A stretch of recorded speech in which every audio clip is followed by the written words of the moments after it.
황공의 최후 작품 속으로 떠나보겠습니다.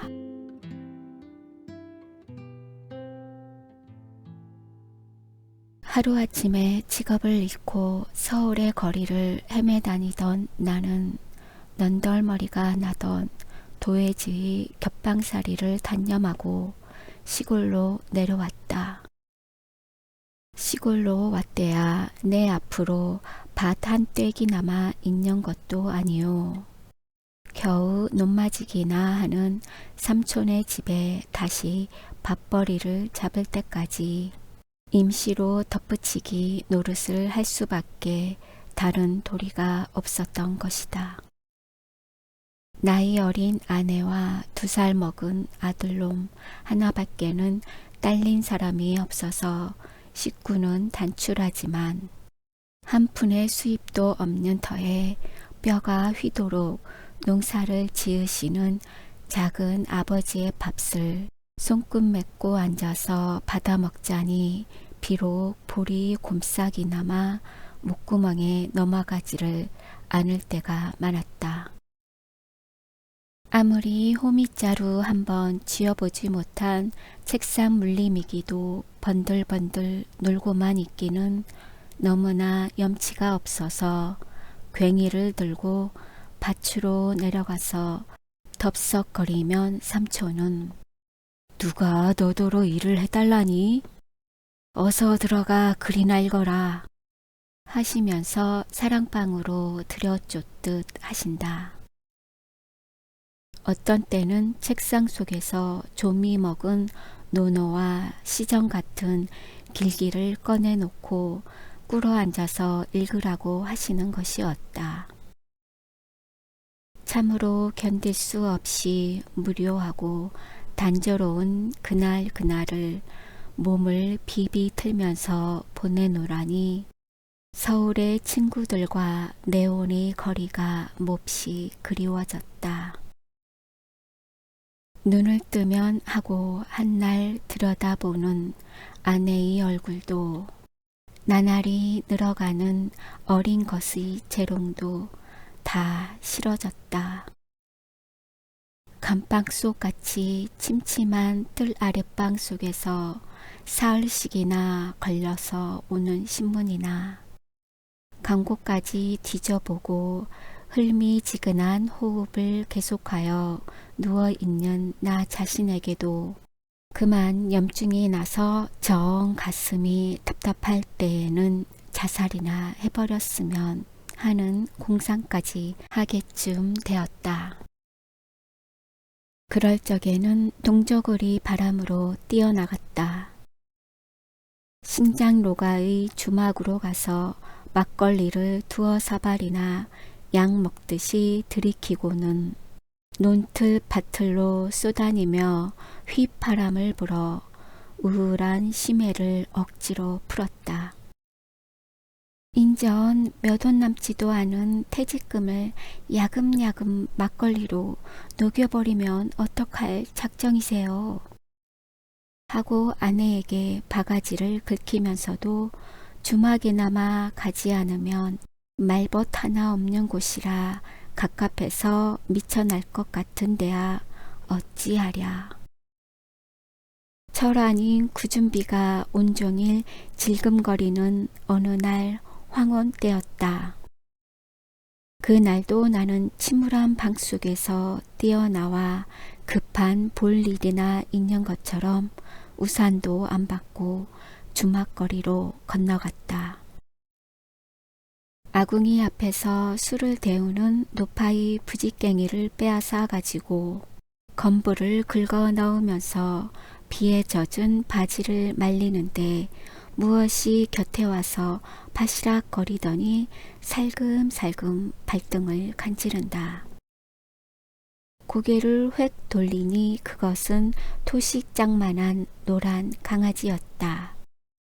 한 놈, 2놈, 3놈이 앙금앙금 기어 나와서 머리를 마주 모으고 아궁이 앞에 쪼그리고 앉더니 나부죽이 엎드려 불을 쪼이는 꼴이 여간 귀엽지가 않다. 나는 그 중에 한 놈을 끌어안으며 우이 요것들 보게 언제 이렇게 새끼를 낳았수? 하고 주인 마누라에게 묻는데 나무가리 속에서 벼랑간 어미개가 으르렁거리며 달려들 형세를 보여서 어떨김에 새끼를 놓아 주었다. 조고 나 하나만 놓아주 하고 주인 마누라에게 두세 번 단단히 부탁을 한 뒤에도 나는 날마다 강아지가 보고 싶어서 저녁 되면 주막을 찾아갔다. 어미개 몰래 한 놈씩 안아주고 함치름 한 털을 어루만져주고 앉아노라면 은연중에 적으나마 무슨 위안을 받는 듯 싶었던 것이다. 그러다가 젖이 떨어지기가 무섭게 인젠 요놈은 내가 가져갈 테요 하고 6마리 중에서 제일 탐스러운 수컷을 껴안으니까 주인 마누라는 안 돼요. 그건 우리가 먹일 테유. 저 문어리나 가져가슈. 하고 내놓지를 않는 것을 술상을 들고 방으로 들어간 틈을 타서 바둥거리는 놈을 번쩍 들어 얼른 두루마기 속에다 숨겨가지고 휙 낳게 집으로 돌아왔다. 들썩부른 나무는 떡잎부터 알아본다더니 누렁이는 강아지 때부터 그 생김이 출중하였다. 순전한 조선의 토종이면서도 세퍼드니 세터니 하는 서양개만큼이나 두 눈에 총기가 들어 보이고 목돌미를 쥐면 가죽이 한 줌이나 늘어나서 얼마든지 자라날 여유를 보였다. 게다가 털은 금벼 이삭같이 씬누런 순놈이라 개를 싫어하는 아내까지도 이렇게 탐스럽게 생긴 강아지는 처음 봤네 하고 머리를 쓰다듬어 주었다.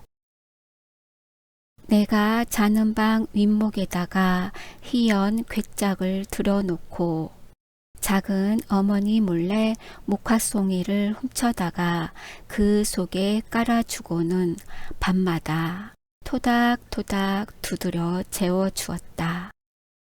누렁이는 자다 말고 앙금앙금 이불 속으로 기어들어서 아내는 막중중하고 징글맞다고 자막대기로 때리려는 것을 가만둬 우리 애기 친구인데 하고 말리면서 정말 둘째 자식이나 되는 것처럼 폭 끌어안고 잤다. 그러면 누렁이는 어미의 품인 줄 아는지 조이상만한 꼬랑지를 살래살래 흔들다가 어떤 때는 토끼처럼 콜콜하고 코를 다 골며 잤다. 새벽녘이 되어 머리맡에서 바시락거리는 소리에 눈을 떠보면 누렁이는 미닫이 틀에가 매달리듯 하고 앞발로 창호지를 박발 긁으면서 끙끙댄다. 나는 처음에는 그 뜻을 몰랐다. 그래서 문을 열어 주었더니 간신히 문지방을 기어 넘어 밭으로 내려가서 똥을 누고는 흙을 후벼 파서 그 자리를 덮고야 들어오는 것이었다. 그러면 나는 누렁이의 발을 닦아주고 다시 이불 속에서 온몸을 녹여주었다. 내가 늦잠이 들면 가슴과 겨드랑이와 얼굴을 싹싹 핥아서 간지럼을 참다 못해 사정없이 목덜미를 쥐어 집어 던지며 다시 기어들고 기어들어선 또 손등이나 발바닥을 싹싹 핥는다.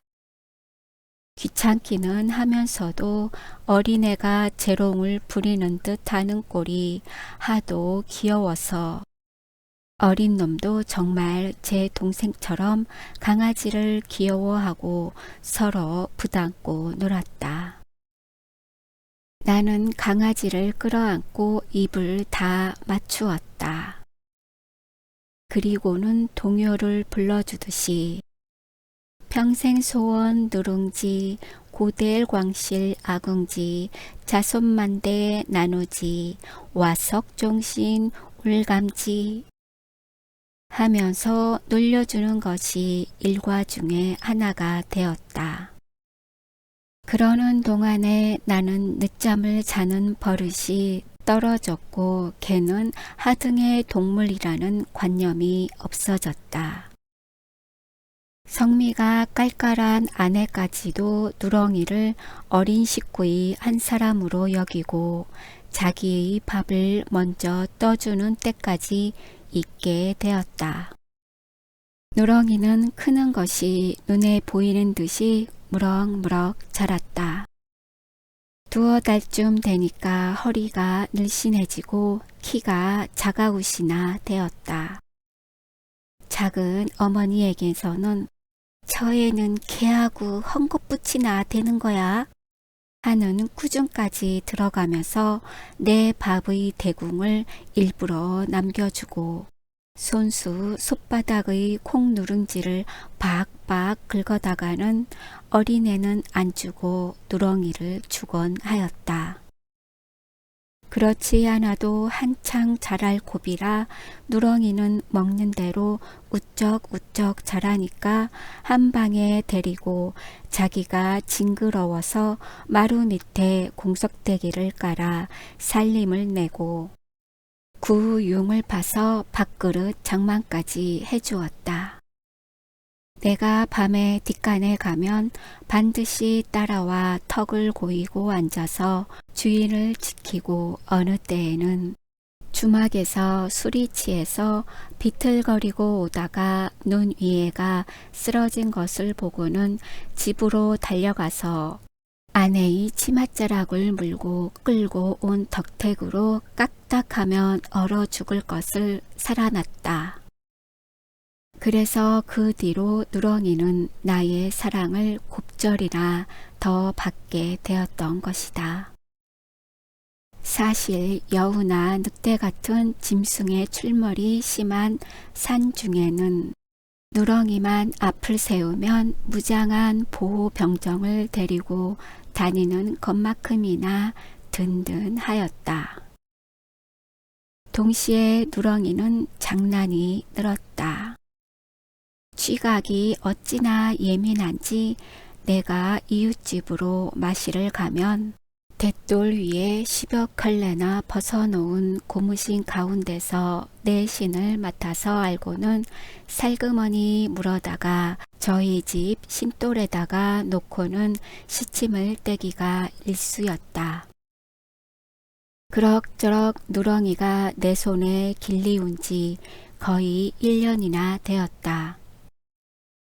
원체 숙성한 놈이라 벌써 암캐의 꽁무니를 따라다니고 봄철이 되니까 암내를 내고 이웃집으로 오입을 하러 가서는 이틀 사흘씩 들어와 자지를 않았다. 관연한 총각 모양으로 목이 패였는데 베이스로 컹컹컹 짖는 목소리는 아주 남성적으로 우렁찼다. 동네의 개들에게는 왕 노릇을 하거니와 한번 목청껏 짖고 내다르면 동양아치나 중들은 문간에 얼씬도 못한다. 밤중에 암마루 속에서 짖으면 사랑채의 벽이 울리고 장지가 떨렸다. 도둑을 지키는 천직에 충실한 것은 물론 집안 식구의 밤 출입까지 감시를 하는 것이었다. 그러다가 나는 두어 달 동안이나 서울로 올라가서 취직 운동을 하다가 실패를 하고 두 어깨가 축 처져가지고 내려왔다. 가족을 대할 면목조차 없어서 귀신 없는 걸음걸이로 동네 밖에 장승이 선 고개를 넘어오는데 다박솔 밑에 누런 것이 쭈그리고 앉았다가 어느 틈에 나를 보았는지 말처럼 내 굽을 물며 달려왔다. 오, 누렁이 잘 있어니? 하고 머리를 쓰다듬어 주려니까 누렁이는 반가워서 견딜 수가 없는 듯이 길길이 뛰어오른다.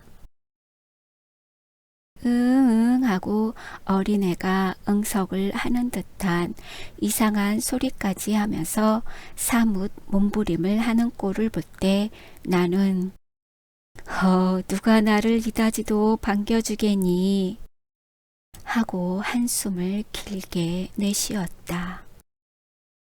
귓바퀴에서 바람이 일도록 꼬리를 흔드는 누렁이의 목을 껴안아 주려니 부지 중에 콧마루가 저려지는 것을 깨달았다.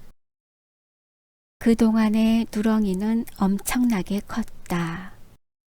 뒤에 따라오던 동행은 어이 그 가이 개 호주만 허이? 하고 혀를 빼문다.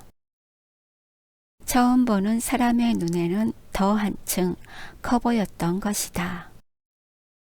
집에 와서 들으니 누렁이는 내가 없는 동안 날마다 아침 저녁으로 장승박이 언덕으로 올라가 북쪽 하늘을 우러러 한바탕씩 짓고 내가 타고 가던 합승차가 지나간 다음 내리는 사람이 없는 것을 확실히 안 뒤에야 집으로 돌아오기를 하루도 빼놓지 않았다 한다. 개가 사람 한 몫도 더 먹는다고 걱정을 하시던 작은 아버지까지도 저건 영물이야. 함부로 다루지 못할 짐승이다. 하시고 이를테면 경이원지를 하시게까지 되었다. 누렁이는 자랄수록 얼굴 바탕이 넓어지고 두상이 둥글고 이는 쓰레박 같은데 성미만 나면 씬누런 앞털이 갈기처럼 뻗주하게 일어서는 것과 동체가 한아름이나 되는 대신에 아랫도리가 훌하게 빠진 것이 여불없는 사자였다. 양지 쪽에서 낮잠을 자다가 기지개를 켜며 뒹구는 것을 보면 천연 동물원에서 본 사자와 같았다. 그래서 나는 그때부터 누렁아 하고 부르던 아명을 버리고 사지라는 별명을 지어 불렀고 어느 때에는 친한 친구를 부르듯이 여황공 하고 관명까지 지어서 불러 주었다. 아닌 게 아니라 황공이라는 점잖은 이름이 누렁이에게는 잘 맞는 것 같았다. 그러다 황공은 나쁜 버릇이 생겼다. 워낙 걸대가 커서 여간 누른밥 찌꺼기쯤으로는 양이 차지를 않는지 쌀광 앞에 쭈그리고 앉았다가 참새도 날치를 하고 수채구멍을 지키고 있다가는 쥐도 움켜 먹었다. 무엇이든지 벼락 불똥같이 달려들어서 한 번만 덥석하면 그만이다. 그 동작은 꿩을 잡는 매만큼이나 빨랐다. 만일 돈 있는 사람의 사냥개 노릇을 하거나 외국에 태어나서 몇만 원짜리 정탐개가 되었다면 우유나 고기만 먹고 털 위에 털옷을 입고서 사람 이상의 호강을 할 것이다. 너도 팔자가 사나워서 조선에도 시골 구석에 태어나 누른밥 한 구융도 배불리 못 얻어먹는구나 하면서 나는 황공을 몹시 가엾이 여겼다. 그래서 막걸리나 마시고 들어오는 날은 아내 몰래 내 밥을 통으로 쏟아주는 때도 있었다. 그러나 육식에 입맛이 붙은 황공은 고기가 먹고 싶어 죽을 지경이던가. 하루는 내가 들로 산보를 다니는데 줄곧 따라다니다가 돌아오는 길에 범용인의 집 마당에서 닭이 서너 마리나 모이를 쪼아 먹는 것을 보고 꼬리를 사타구니에다 끼고는 넙죽 엎드리더니 벼랑간 껑충 뛰어올라 닭을 물려고 든다. 닭은 깨깨깨하고 비명을 지르면서 사방으로 풍기고 암탉은 죽을 힘을 다해서 지붕으로 날아 올라갔다. 닭 쫓던 게 지붕만 쳐다본다는데 설마 물기야 하랴 하고 장난으로만 여기고는 멀찌감치 떨어져서 구경만 하고 섰으려니까 사지는 전신의 용기를 다해서 검정 수탉을 쫓아가더니 그만 덥석 물었다.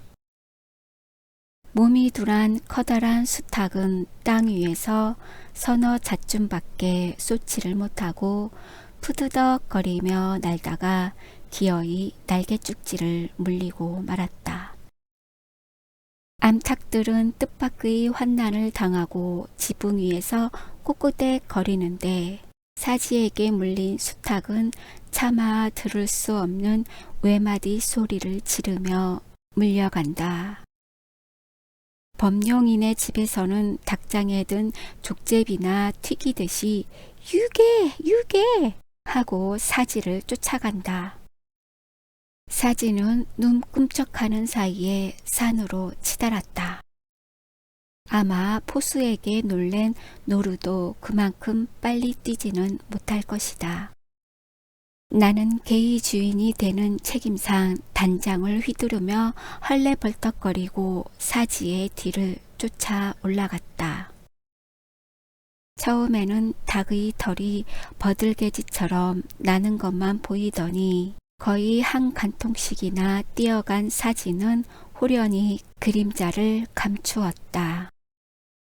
나는 하는 수 없이 개의 발자국과 털이 떨어진 것만 대중하고 숲속으로 산모퉁이로 천방지축 따라갔다. 나무 등걸과 돌뿌리에 발끝을 채이면서 거의 산마장이나 숨이 턱에 닿아서 추격을 하였는데 바다로 향한 모래 언덕까지 와서는 발자국조차 끊어졌다. 황혼때라 어둑어둑해지는 그 근처를 헤매이며 더듬어 보았으나 개도 닭도 온데간데가 없는 거야 어찌하랴. 나는 망단에서 소매로 이마의 땀을 씻고 섰는데 등 뒤에서 아 이게 아니어유? 하고 나중에 내 뒤를 따라온 범용이가 외쳤다. 가뜩이나 휘젓한 생각이 들던 판이라 깜짝 놀라 돌아다 보니 아닌 게 아니라 바위 밑에 가서 닭의 꼬리가 뻗추하게 꽂혀 있다. 벌써 잡아먹었나? 하고 어쩐지 손을 대기가 싫은 것을 혹시나 하고 꼬랑지를 끌어당기니까 묵직한 닭의 시체가 달려 올라온다. 닭은 그 날카로운 이빨에 정통으로 목줄띠를 물려 철철 흘린 피가 털 위에 엉겨 붙었는데 눈을 뽀얗게 뒤집어 쓰고 죽은 꼴은 끔찍해서 바로 볼 수가 없다. 저놈의 개가 여우 혼신이 씌웠나? 어쩌면 이렇게 감쪽같이 파묻었담. 하고 범용이는 울상이 되었다. 여우는 닭이고 무엇이고 물어다가 이렇게 파묻었다가는 며칠 뒤에 썩혀가지고 먹는다고 한다. 그러자 어디선지 부스럭거리는 소리가 나기에 둘러보려니 맞은편 소나무 밑에 웅숭그리고 앉아서 나를 노려보는 사지의 파란 광채를 바라는 눈과 마주치자 가슴이 선뜻하였다. 사지가 정말 사자처럼 무서웠던 것이다. 나는 어떨김에 이놈에게 하고 소리를 버럭 지르며 돌을 던졌다. 몹시 밉살스럽기도 하고 일변 무섭기도 해서 연거푸 돌멩이를 던졌다. 사지는 있는 힘을 다 들여서 물어온 것을 줄인 김에 오붓하게 뜯어 먹으려다가 그만 주인에게 빼앗겨서 불평이 가득 찬 눈으로 나를 흘깃흘깃 돌아다 보다가 어디론지 자취를 감추었다.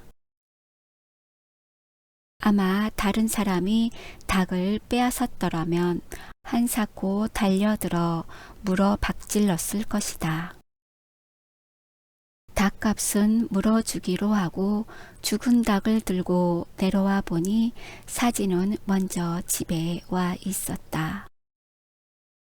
죽을 죄나 지은 듯이 슬금슬금 내 눈치만 보고 꼬리를 사리며 피해 다니는 것을 버르장이를 가르쳐 줄 양으로 붙들어다가 중문간에다 몰아넣고는 이놈 또 그따위 짓을 할 테냐? 하고 사설을 해가며 빗자루로 두드러 주었다. 황공은 너무 귀여워만 해주던 주인의 과도한 폭력 행동에 놀라서 꺼컹꺼 하고 소리를 지르고 중흉신용을 하며 엄살을 한다. 그러면서도 감히 달려들어 반항은 하지 못하는 것이 가엾기도 해서 다시 그따위 짓을 했단 바라 하고 매를 던졌다. 그날 저녁에 나는 닭고기 볶은 것을 맛있게 먹었다.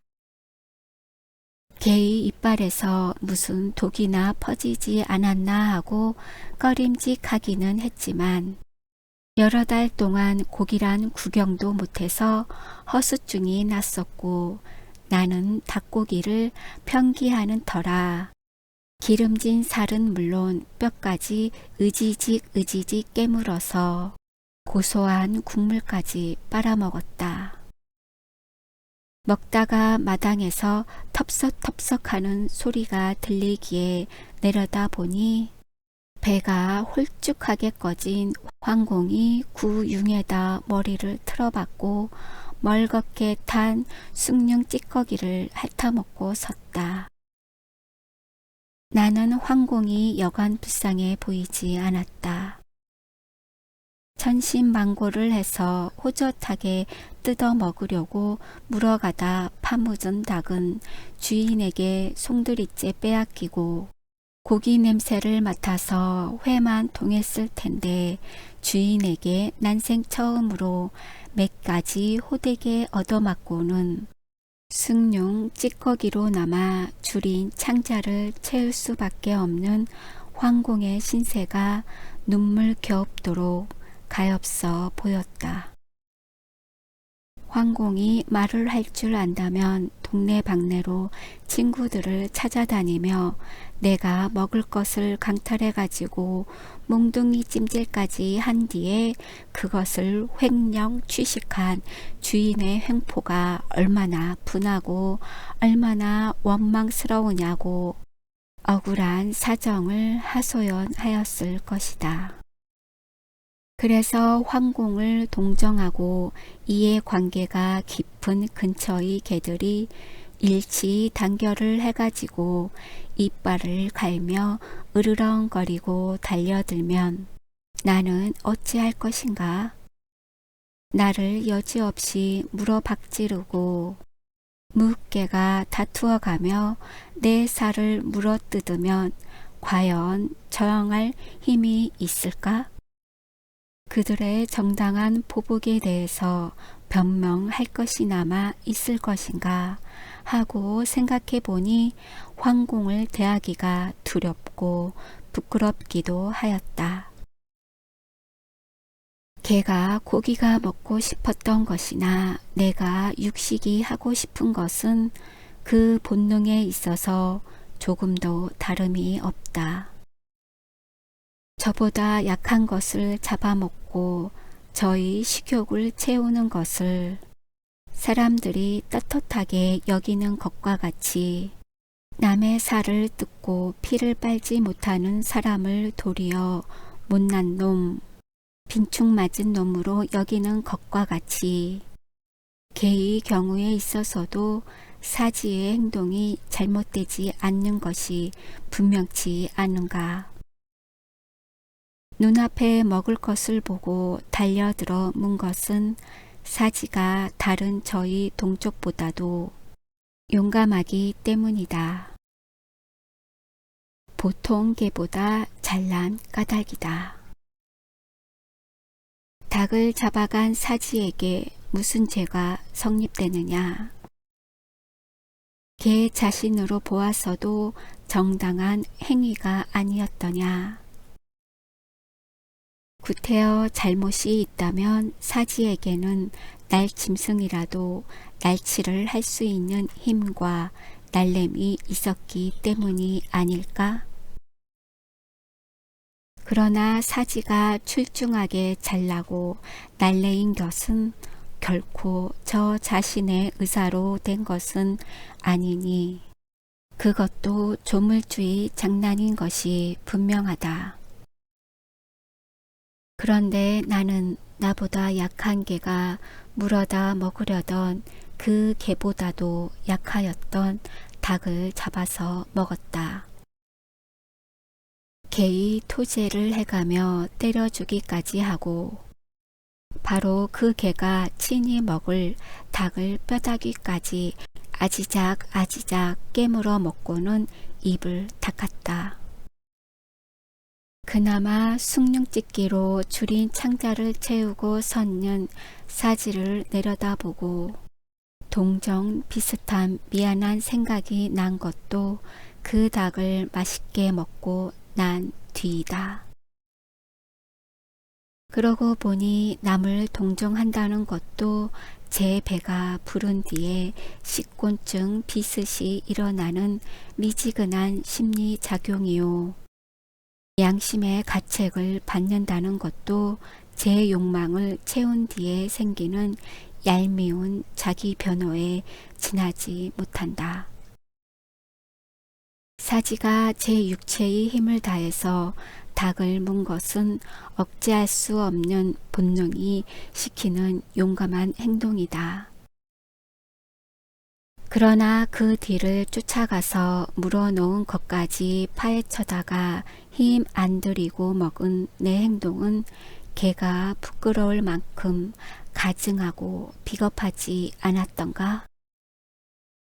나는 사지를 달래주듯이 황공 하고 불러서 먹다 남은 닭의 내장과 뼈다귀를 던져주었다. 그러나 황공은 본체도 안 하고 머리를 돌리고는 대문 밖으로 나가 버렸다. 그 뒤로 황공은 그다지 기호해 주던 주인을 곁눈으로 눈치만 보고 가까이 오지를 않았다. 내가 눈에만 뜨이면 비실비실 피해가는 것을 여 황공 내가 잘못했네 미안하이 하고 사과를 하여도 들은 채 만취하고 외면을 하고는 동네 집으로 가곤 하였다. 그러나 며칠 뒤에 황공은 집에서 기르는 닭을 물었다. 둥우리에서 알을 낳고 꼬끄댁거리다가 내려오는 암탉을 물었다.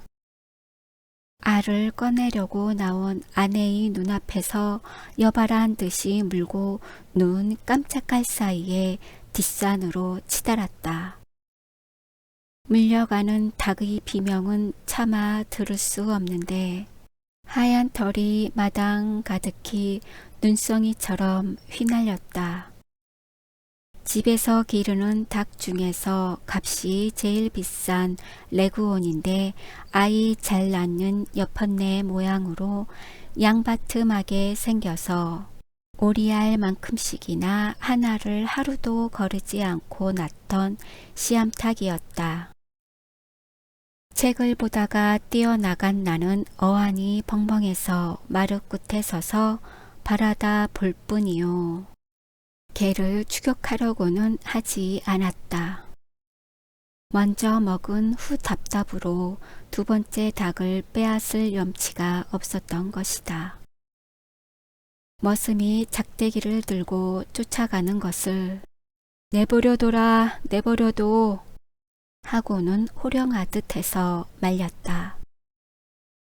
같은 동물로서 피차에 제 힘으로는 억제할 수 없는 본능의 발작을 막을 권리가 없었던 것이다.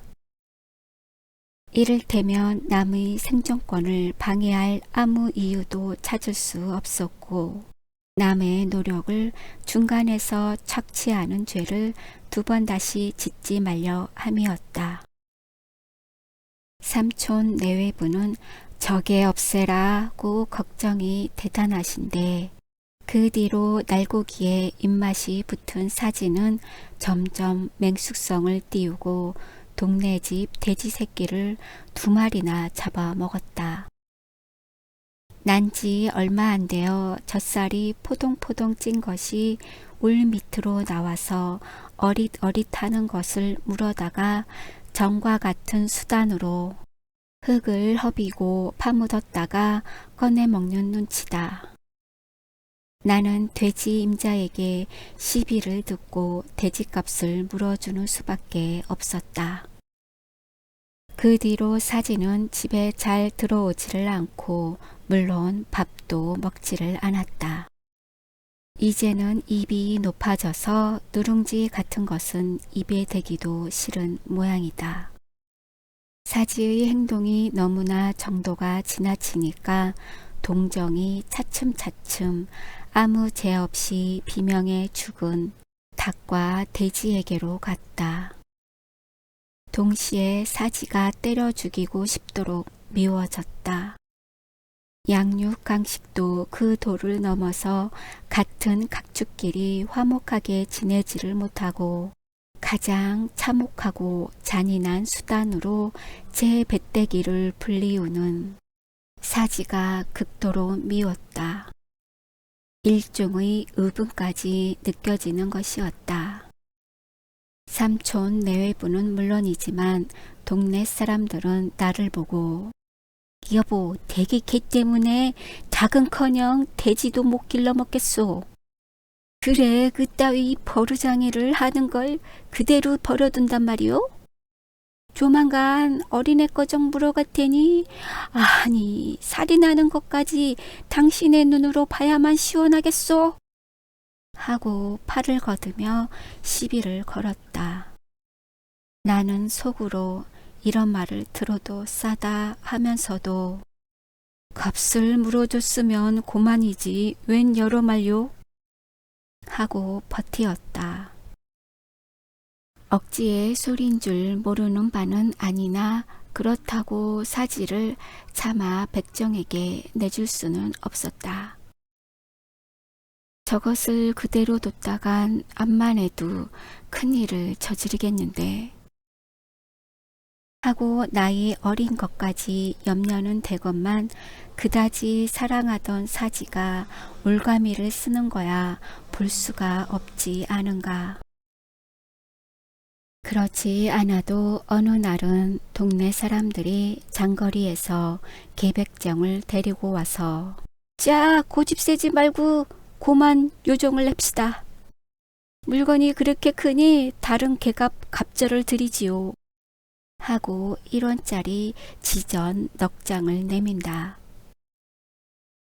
저희끼리 수근거리는 소리를 들으니 뒷다리는 아무 개가 갖다 먹고 내보는 누구누구가 차지하는 등등 잡아먹을 배비까지 차리고 온 눈치다.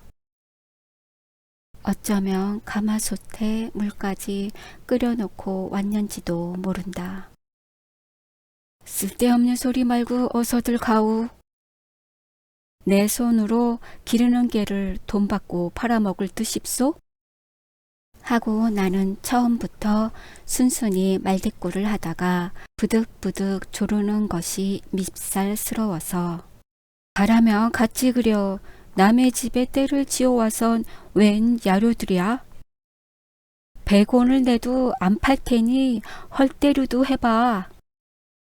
하고는 마루 끝에 놓은 지전을 발길로 걷어찼다.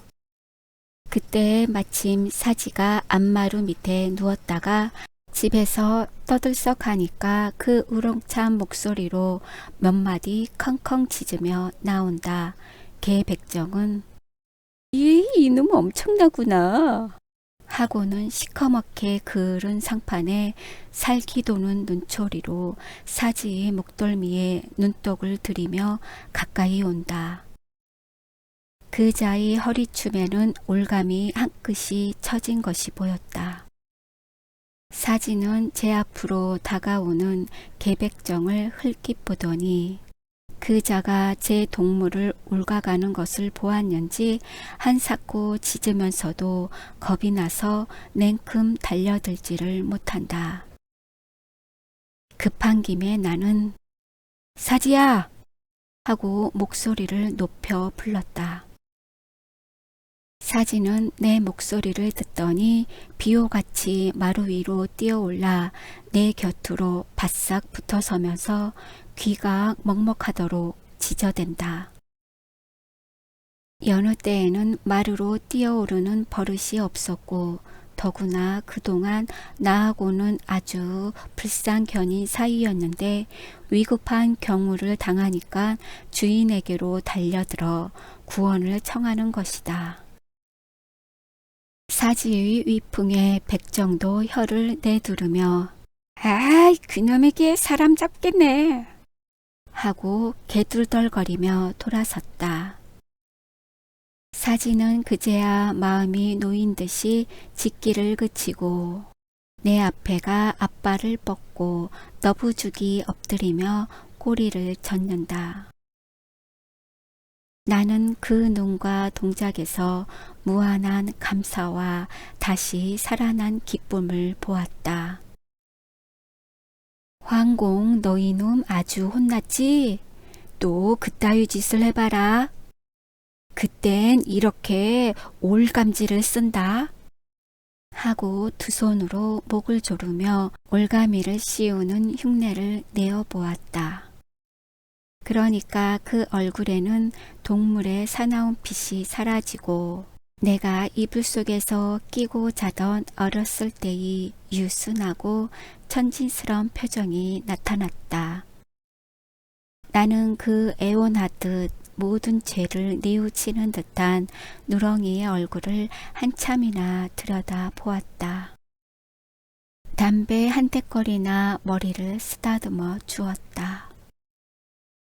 그 뒤로 황공은 주인에게 새로이 충성을 맹세한 듯 전보다도 더 나를 따랐다.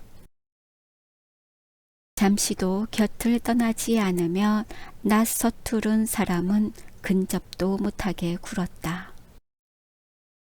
동시에 나 역시 황공에게 대한 동정이 더 깊어가는 것을 깨달았다. 그런 일이 있는 후 한 달이 되었다. 저녁 때인데 불시에 온 동네가 떠들썩하기에 나는 사지가 또 무슨 일을 저질렀나 하고 앞마당으로 들어가 보니 사지는 장독대 곁에서 유산 태평으로 내 활개를 뻗치고 낮잠을 자고 있었다.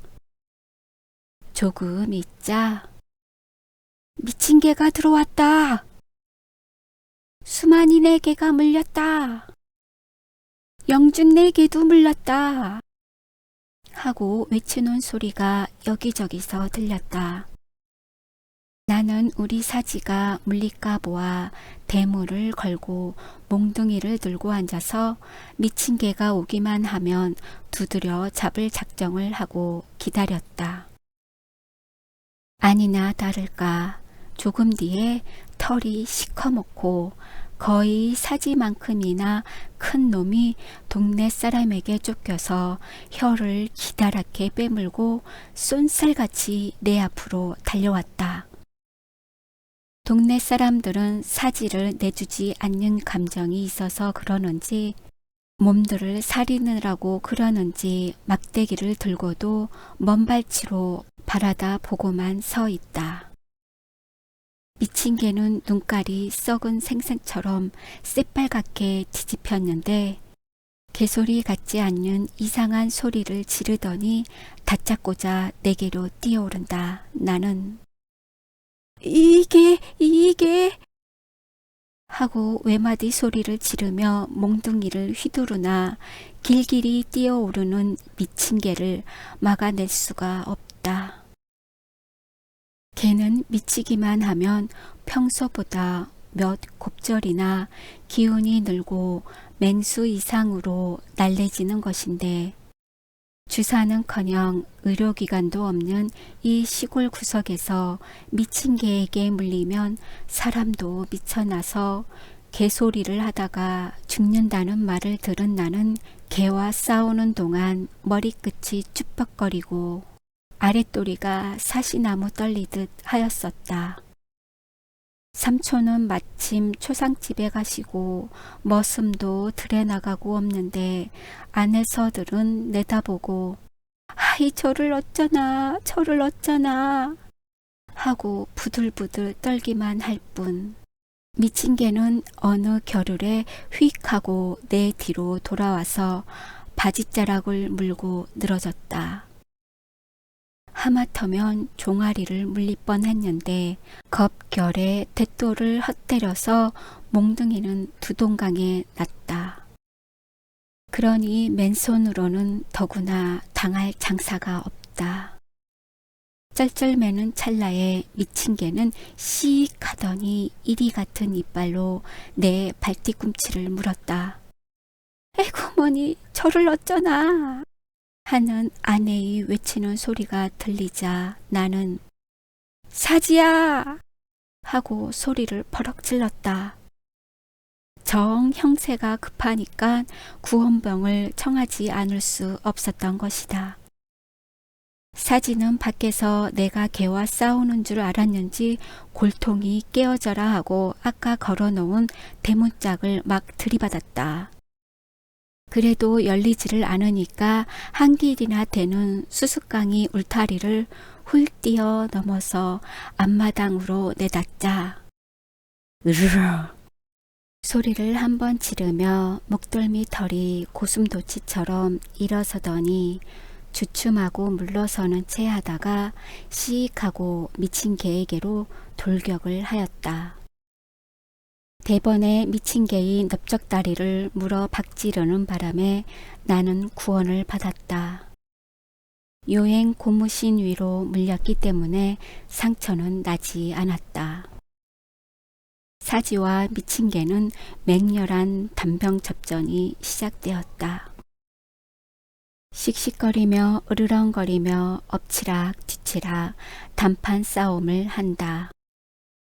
그제야 동네 사람들은 막대기와 새시랑 같은 것을 들고 모여들었다. 나도 사지를 응원하려고 막대기를 들고 덤볐으나 서로 한 뭉뚱이가 되어 뒹구는 것을 얼러칠 수도 없어서 손에 땀만 쥐며 형세를 관망할 수밖에 없었다. 사지는 참으로 용감하였다. 그러나 귀와 앞다리에는 시뻘건 피가 줄줄이 흐른다. 나는 차마 그대로 볼 수가 없어서 어느 개가 죽든지 난 모른다 하고 쇠시랑을 뺏어 들고 내 앞으로 쫓아오는 미친 개의 골통을 겨냥해서 힘껏 내려가겠다. 미친 개는 컹 하더니 그 자리에 혀를 빼물고 거꾸러졌다. 사지는 이제는 저항을 못하고 버둥거리는 미친 개를 닥치는 대로 물어뜯으며 실컷 분풀이를 한다. 나는 그 독한 이빨에 물려서 얼마 아니면 미쳐 죽게 된 것을 사지의 결사적인 응원으로 살아났다. 사지는 내 생명을 두 번째나 구해준 은견인 것이다. 나는 이마에 땀을 씻던 손수건으로 사지의 피를, 나를 위해서 대신 흘려준 검은 피를 씻어주었다. 그러나 사지가 미친 개에게 피가 나도록 물린 것이 여간 걱정이 되지 않아서 밤이면 잠을 편히 못 잤다. 동네 사람들은 저 개를 그냥 뒀다간 정말 큰일 나우. 마저 잡아 없애야지. 저 큰 개 미쳤다간 성할 사람이 없을걸. 뻔히 알면서. 아니 그래 동네 애들이 모조리 물려서 개소리를 하고 죽는 걸 봐야 시원하겠소? 하고 이번에는 아주 위협적으로 대들었다. 예끼 개만도 못한 자들 같으니라고. 너희는 내가 물리는 걸 멀거니 보고만 섰다가 인제 와서 무슨 수작이냐? 물려도 내가 먼저 물리고 죽어도 내가 먼저 죽을 게니 걱정들 말어. 하고 나는 어찌나 성이 나는지 막 욕설까지 해서 보냈다. 그러나 실상인즉 나 역시도 몹시 걱정이 되어서 자전거를 얻어 타고 30리나 되는 장거리로 가서 미친 개에게 특효가 있다는 청가래라는 약을 사다가 밥에 타서 몇 번이나 억지로 먹이고서야 조금 안심을 하였다. 그러면서도 혹시 눈이 붉어지지나 않나? 밥을 안 먹고 시름거리지나 않나? 하고 하루도 몇 번씩 사지의 건강 상태를 검사하였으나 다행히 조그만 이상도 보이지 않았다. 수만네 집 강아지와 영준네 개는 물려 그 날로 핑계가 좋은 김에 자밥을 먹었다는 말을 들었다. 그런지 한 달쯤 뒤에 삼촌의 심부름으로 50리도 넘는 군청에 볼 일이 생겨서 갔다가 비에 막혀서 사흘 만에야 집에 돌아왔다. 갈 때에는 황공이 비를 줄줄 맞으면서 한사코 따라오는 것을 주막집 부엌에다 가두고 갔었는데 멀리 고개를 넘을 때까지도 황공이 원만스러이 짖는 소리가 들렸었다. 집에까지 오니 내가 출입했다가 들어왔건만 보면 길길이 뛰어오르던 황공이 눈에 뜨이지를 않는다. 혹시 나 없는 사이에 그자들이 어쩌지나 않았을까? 하는 불길한 예감이 언뜻 머릿속에 떠올라서 중문간을 들어서며 여전히 친구를 부르듯이 황공! 하고 점잖게 불렀다. 대답이 없다. 마루 밑에 공석을 깔아놓은 저희 침소에서도 저희 식당인 부엌에서도 황공은 그림자도 찾을 수 없다. 아내에게 사지 어디 갔소? 하고 물어보아도 어디 갔는지 누가 알아요? 하고 톡 쏘듯 한다. 며칠 만에 돌아와서 어린 것은 아는 체도 안 하고 개부터 찾는데 불평인 눈치다. 아뿔싸 늦었구나 하는 후회가 쇠망치처럼 뒤통수를 갈겼다.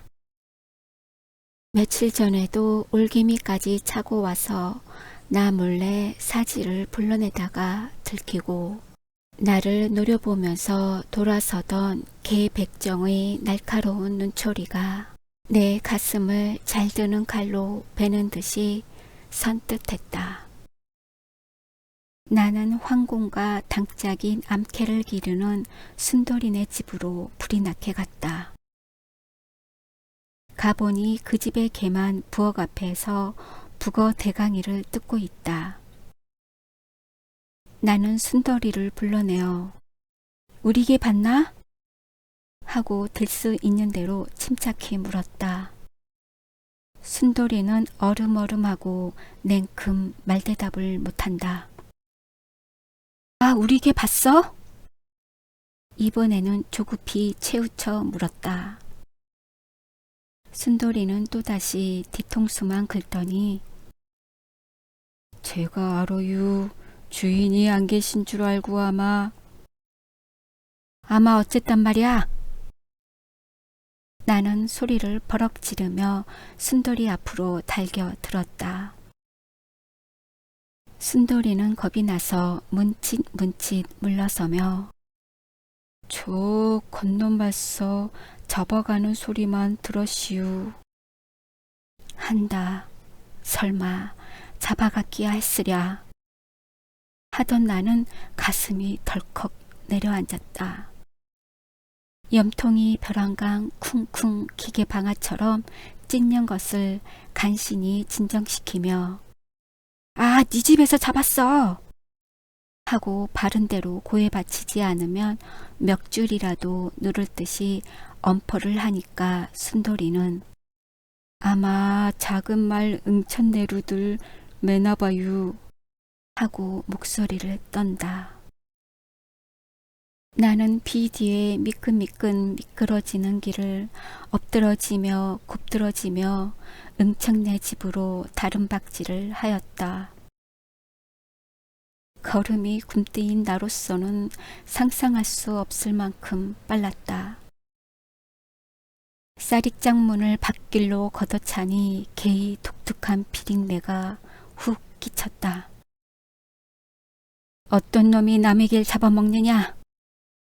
나는 호통을 하며 더운 김이 연기처럼 서리어 나오는 부엌으로 불쑥 머리를 들이밀었다. 동네의 늙술구레한 축들이 7~8명이나 쭈그리고 앉았다가 내 호통에 놀라서 벌떡 일어선다. 하도 서슬이 푸르니까 하나 둘 슬금슬금 꽁무니를 빼는데 부뚜막을 보니까 컴컴한 가마솥의 물이 부글부글 끓어오른다. 나의 시선이 김과 연기에 쌓여 어두침침하던 부엌 바닥으로 달리자 이를 어찌하랴. 백정놈이 창칼로 황공의 가죽을 벗겨가지고 그 가죽에 붙은 살을 싹싹 바르고 있지 않는가. 그것을 들여다본 나는 두 눈이 벌컥 뒤집혔다. 여전히 독살스러운 눈을 짓뜨고 할끔 쳐다보는 개백정의 배를 갈라 간을 꺼내서 씹고 싶도록 미웠다. 이놈아, 이 잡아먹을 놈아 하고 부르짖으며 이를 부두둑 깔다가 이놈 너도 죽어봐라 하고 단장을 번쩍 들어 개백정의 어깨를 힘껏 후려갈겼다. 개백정은 어이쿠 하고 고개를 푹 수그렸다가 칼을 들고 일어나 반항을 하려는 것을 이 개만도 못할 놈 어딜 덤벼 하고 물풀의 단장 끝으로 그자의 안가슴을 총창으로 찌르듯 푹 들이질렀다. 그자는 개소리처럼 꺄앙 하고 비명을 지르고 꼬꾸라지더니 몸뚱이를 발에 밟힌 지렁이처럼 뒤튼다. 동네 사람들은 아니 미친 개를 잡았는데 왜 이러슈. 이건 너무 심하구려 하고 대들어 말린다. 나는 동경의 검국 배우처럼 두 손으로 단장을 들어 그 자들을 후려갈기고 떠다 박지르고 하면서 미친 사람처럼 날뛰었다. 그 바람에 막걸리까지 받아다 놓고 군침을 흘리며 부뚜막 앞에 턱을 쳐들고 앉았던 아귀들은 풍지박산을 했다. 그것만으로는 꼭두까지 오른 분이 풀리지 않았다. 사방을 휘휘 둘러보다가 외양간 앞에 세워놓은 괭이를 들고 들어가서 가마솥 뚜껑을 힘껏 내리찍었다. 유착한 속뚜껑은 쩡 하고 두 쪽, 세 쪽에 갈라졌다. 거품이 일듯이 부글부글 끓는 물속에서 떴다 잠겼다 하며 들먹거리는 것은 허옇게 가죽을 벗겨놓은 황공의 잔등이가 아닌가. 나는 고개를 획 돌렸다. 그다지도 사랑하던 누렁이의 사지 황공이 무참한 시체를 차마 내 눈으로는 두 번 다시 볼 수가 없었다. 더구나 부엌바닥에 백정이 살점을 훑다가 달아난 그 껍질은 내려다볼 용기가 없었다. 툭 붉어진 눈알뱅이는 반이나 빠져나오고 몸뚱이는 송두리째 벗기우고 살점은 갈갈이 찢겨 부엌바닥에 납작하게 깔린 사지의 껍질. 그 심노란 털, 나만 보면 곁에서 바람이 일도록 내두르던 그 탐스런 꼬랑지. 나는 흥분이 조금 가라앉자 눈두덩이 뜨끈했다. 이윽고 두 줄기 눈물이 앞을 가리었다.